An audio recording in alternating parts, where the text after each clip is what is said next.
Si, donc l'agriculture biologique, une agriculture respectueuse de l'environnement, de la qualité des eaux, donc de notre santé. L'agriculture biologique est maltraitée nationalement. Pour la première fois, nous avons vu les agriculteurs bio manifester leur désarroi de façon pacifique, car leur avenir est en danger. Nous ne pouvons accepter, au moment où les régions vont gérer une partie des fonds européens, que l'aide au maintien des agriculteurs bio soit supprimée. Le risque est fort de voir des fermes bio repasser en conventionnel. Inacceptable au moment même où nous importons des produits bio, car notre production ne suffit pas à répondre à la demande de plus en plus importante. Inacceptable quand en même temps, le plan Ambition Bio 2017 envisage le doublement des surfaces d'ici fin 2017. Notre politique régionale ne doit pas être dictée par le lobbying désespéré de l'agriculture conventionnelle qui s'accroche à un système dont ils sont dépendants, l'agrobusiness. Notre politique régionale doit œuvrer pour la pérennisation de l'aide au maintien pour les agriculteurs pratiquant l'agriculture bio. Cette démarche doit se faire dans les négociations avec l'État concernant le FEADER. Les crédits FEADER doivent être à la hauteur du plan Ambition Bio 2017 afin de préserver les surfaces existantes en agriculture bio et parvenir en même temps à une augmentation des conversions. Alors, concernant la partie énergie renouvelable de cette politique, malgré un budget encore relativement faible, nous saluons l'implication de la région dans la SEM de Chamols pour un beau projet éolien avec financement participatif et implication des habitants du territoire. Je tiens également ici à saluer l'investissement du président de Vendu-Grimont, Jean-Louis Dufour, qui depuis 2007 porte ce projet avec beaucoup d'énergie, tout comme nous saluons la création d'une SEM énergie renouvelable Bourgogne-Franche-Comté. Mais j'y reviendrai tout à l'heure sur les énergies renouvelables lorsque nous en serons à la politique énergie. Merci. Éric Durand. Oui, merci Madame la Présidente.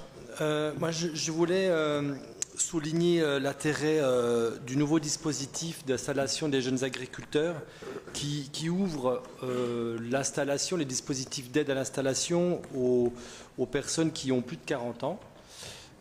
C'était quelque chose qui était un peu une anomalie que l'installation des JA ne soit pas attribué aux gens de plus de 40 ans, compte tenu qu'on demande aux gens de travailler de plus en plus longtemps dans nos sociétés.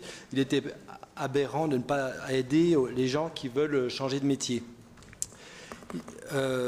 Nous voulons aussi exprimer le souhait, mais qui est qu'on devine entre les lignes, mais bien le préciser, des priorités qu'on doit engager dans le domaine de l'installation, avec les systèmes de bonus qu'on peut attribuer lors des aides à l'installation, vers des filières qui sont moins évidentes en Franche-Comté, je dirais moins évidentes, moins naturelles que celles du Comté, par exemple, avec évidemment des bonus allant à l'agriculture biologique, le maraîchage, la diversification, qui sont un peu plus compliqués pour les jeunes à mettre en place. Notamment, ces installations se heurtent parfois à des problèmes d'accès au foncier, puisqu'il s'agit, comme l'a dit Sophie et également Véronique, parfois les demandeurs sont des personnes non issues d'agriculture et du coup n'ont pas l'avantage foncier que peuvent avoir des gens, enfants ou cousins, ou neveux d'agriculteurs. Donc ce foncier, c'est un vrai problème en Franche-Comté et comme dans le reste du pays. Et il y a un problème d'attribution de terres agricoles, il y a un problème de disparition du foncier. Et la région avait depuis quelques années posé la problématique de ce foncier agricole comme une priorité dans ses politiques, qu'il s'agisse des politiques d'aménagement du territoire comme dans ses politiques agricoles. On avait même évoqué ici l'idée d'un observatoire régional du foncier répondant à cette préoccupation. Alors, on doit dire qu'on a été un peu déçus de ne pas trouver cette préoccupation forte en termes de foncier figuré dans ce volet agricole. Je crois qu'il faudrait qu'on le porte haut et fort tous. Je sais, Madame la Présidente, que vous l'avez porté également pour défendre, on va dire, les agressions qui sont faites sur le foncier agricole qui disparaît régulièrement du fait de différents aménagements, et puis aussi favoriser l'accès à tous de ce foncier pour des projets qui sont économiquement tout à fait viables. Je reviendrai pour terminer sur la problématique de l'énergie que Sophie a évoquée aussi, et de l'éolien pour le coup. Effectivement, on voit en Franche-Comté beaucoup de projets éoliens qui se montent, mais ils sont accueillis différemment sur le territoire.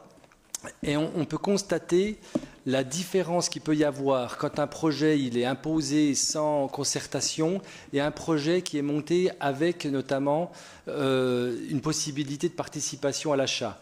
À Chamol, il n'y a aucun opposant aux éoliennes. Il y a une éolienne qui pourra être achetée, comme l'a dit Brigitte Monet, avec une SEM, et donc participation des citoyens. Et à Quingey, on a un projet éolien qui est décrié et qui, du coup, dont les opposants, je dirais, crient plus fort que la majorité silencieuse qui est prête à accepter ces éoliennes, et font croire à l'ensemble du territoire qui sont contre, on va dire, ces éoliennes.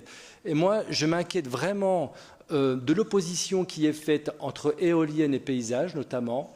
Il m'arrive de voyager dans des pays où les sites classés UNESCO côtoient des éoliennes sans aucun problème. Et je ne vois pas du tout ce qui pourrait empêcher des éoliennes de s'installer à Lombard, à quelques kilomètres de Arquesnan, où il faudra se mettre sur la pointe des pieds au milieu des salines pour apercevoir un bout de pale qui dépasse. Donc là, moi j'alerte vraiment tous les collègues ici et au-delà, qu'on ne confonde pas paysage et enjeux énergétiques.